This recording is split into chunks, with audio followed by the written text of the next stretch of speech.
Bonjour tout le monde. Je me rends compte qu'il n'y a rien à notre épreuve.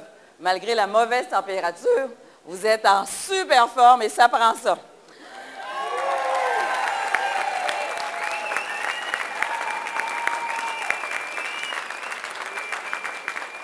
Alors bonjour et bienvenue à toutes. On est réunis une fois de plus dans un conseil fédéral extraordinaire où on aura à prendre des décisions importantes. Des décisions d'une importance à la hauteur des problèmes qu'on vit chaque jour dans le réseau de la santé. Des problèmes qu'on vit tous les jours comme infirmière auxiliaire, comme inhalothérapeute et comme perfusionniste. Je vais commencer par une étude qui est sortie il y a très peu de temps par le professeur Suarez qui concerne le C3S à ONSIC Montréal-Nord. Juste quelques données. Il y a 40 des salariés qui présentent des symptômes de détresse psychologique élevés. Il y en a 65 d'entre elles qui éprouvent un sentiment d'injustice. 55 mentionnent l'impossibilité de développer leurs compétences. Plus de la moitié d'entre elles perçoivent une incohérence entre leurs valeurs, leurs objectifs personnels et ceux de l'organisation. Une travailleuse sur 4 a vécu du harcèlement psychologique dans les 12 derniers mois de la part des patrons. Enfin, une travailleuse sur 4 prévoit quitter son emploi dans la prochaine année. Je suis convaincue, comme vous toutes, que cette situation est présente malheureusement dans de nombreux établissements de santé du Québec. La gravité et la précarité de notre réalité font pratiquement l'objet d'un consensus au Québec, et ce n'est pas rien d'avoir un consensus dans une société pluraliste comme la nôtre. Malgré cela, notre ministre de la Santé, qui est peu présent dans le débat d'ailleurs, il semble définitivement dépassé par les événements. Il se conforte dans les mandats qu'il a donnés à son comité patronal de négociation. Ce mandat se résume en quelques mots. Encore et encore, sabrer dans nos conditions de travail. Me semble que c'est assez. Me semble que les professionnels en soins que vous représentez toutes ici, ça suffit. On fait face à quoi en ce moment?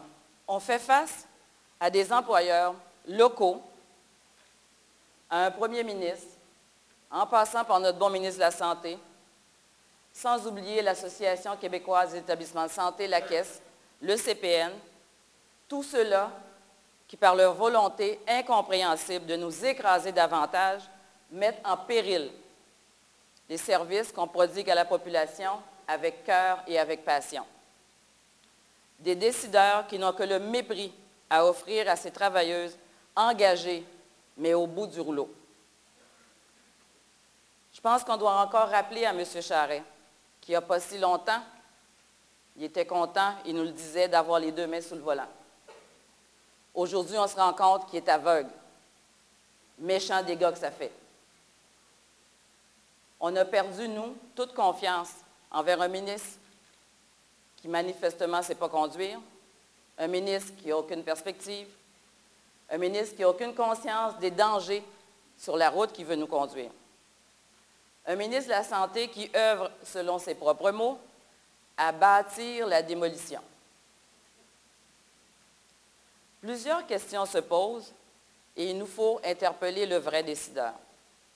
Monsieur Charest, pourquoi persistez-vous à nous enfoncer un peu plus encore la tête dans l'eau, alors que vous savez pertinemment que vous avez désespérément besoin de nous? Vous êtes pourtant, M. Charest, si prompt à vanter les mérites de l'entreprise privée. Avez-vous la moindre idée de ce qu'est la loi de l'offre et de la demande?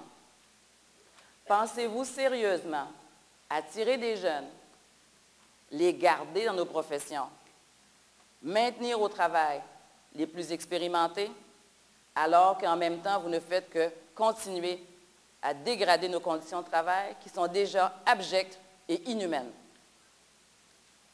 Monsieur Charest, dites sans rire aux Québécoises et aux Québécois que votre solution pour contrer l'esclavage moderne, qu'est le temps supplémentaire, consiste à allonger le calcul des heures travaillées.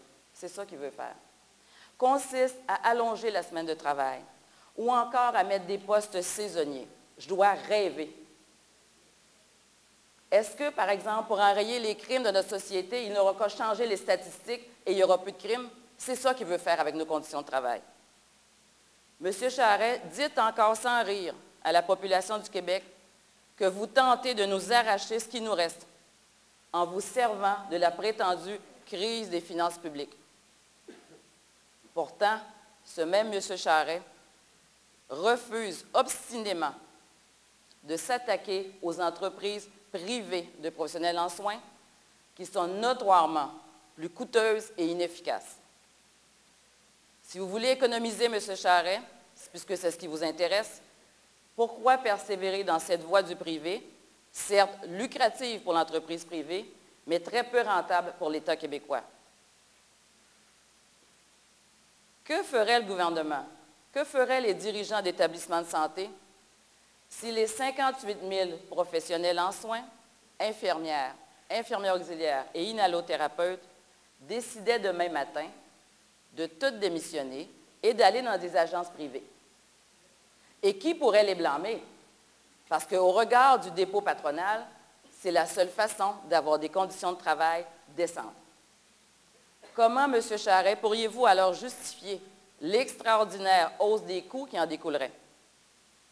Et ça voudrait dire que vous allez ouvrir les hôpitaux de 9 à 5 et du lundi au vendredi. On est tous d'accord? C'est bon.